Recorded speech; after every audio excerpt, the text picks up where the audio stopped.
What's up, everybody?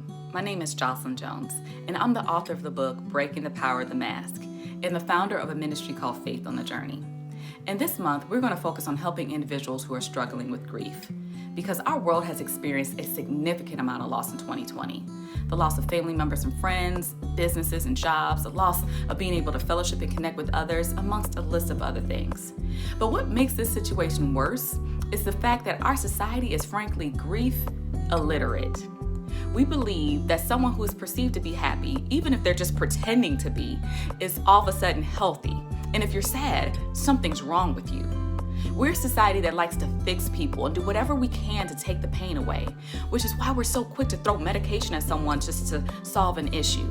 But here's the thing, we can't continue to approach grief like this, because if you're grieving a significant loss, you don't need to be fixed. There's nothing wrong with you. Grief is not an illness, it's a part of being human. And anytime we lose something that we love, we grieve. And so for the next few weeks, I will release short videos to help you to become more equipped to support someone who's grieving. And if you're struggling with grief yourself, I want to make sure that you get the support you need.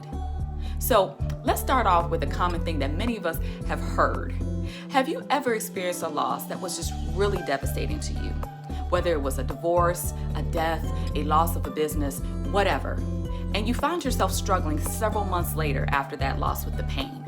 And then you have a well-meaning friend or family member who approaches you and says, you know what? You've been crying about that thing for too long. It's time for you to move on or get over it. Stop, pump the brakes right there. See, I need us to remove that language from our vocabulary when it comes to grief, because it doesn't help the person who's grieving.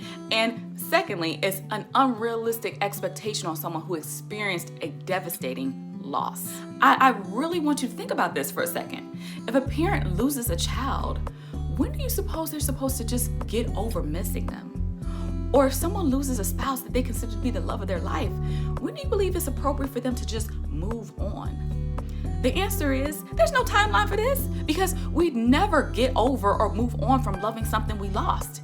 And that's what grief is. Grief is an emotion we feel anytime we lose something we love. So to think after that thing is no longer here, the love we have for it is going to somehow just evaporate? Never. So if you're grieving a loss right now, I want to relieve you of that expectation. You are not on some unwritten timeline to all of a sudden just move on with your life. Instead, the goal is to eventually find a way to move forward through the wilderness of grief, to eventually find your way to a new normal. However, this new normal, you'll never forget what you lost or stop loving that person. So instead, I encourage you to support people in a different way. Instead of trying to get them to move on or get over their pain, one way you can support someone who's grieving is to be willing to sit with them in their pain and allow them to be open enough with you to express their love for that person or thing they lost, and without feeling as if they're a burden to you, and allow them to talk about their pain without feeling as if you're trying to fix them. Let's learn to be present for people in their suffering and let them know we care.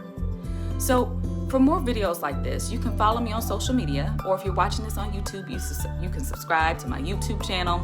And if you're looking for more resources on grief and loss, I want to bless you with a free resource guide on my ministry website at faithonthejourney.org. Again, that's faithonthejourney.org. And there are several other resources available for you through Faith on the Journey, so I encourage you to visit the website today. But until next time, my friends, you stay blessed, and I encourage you to stay on the journey.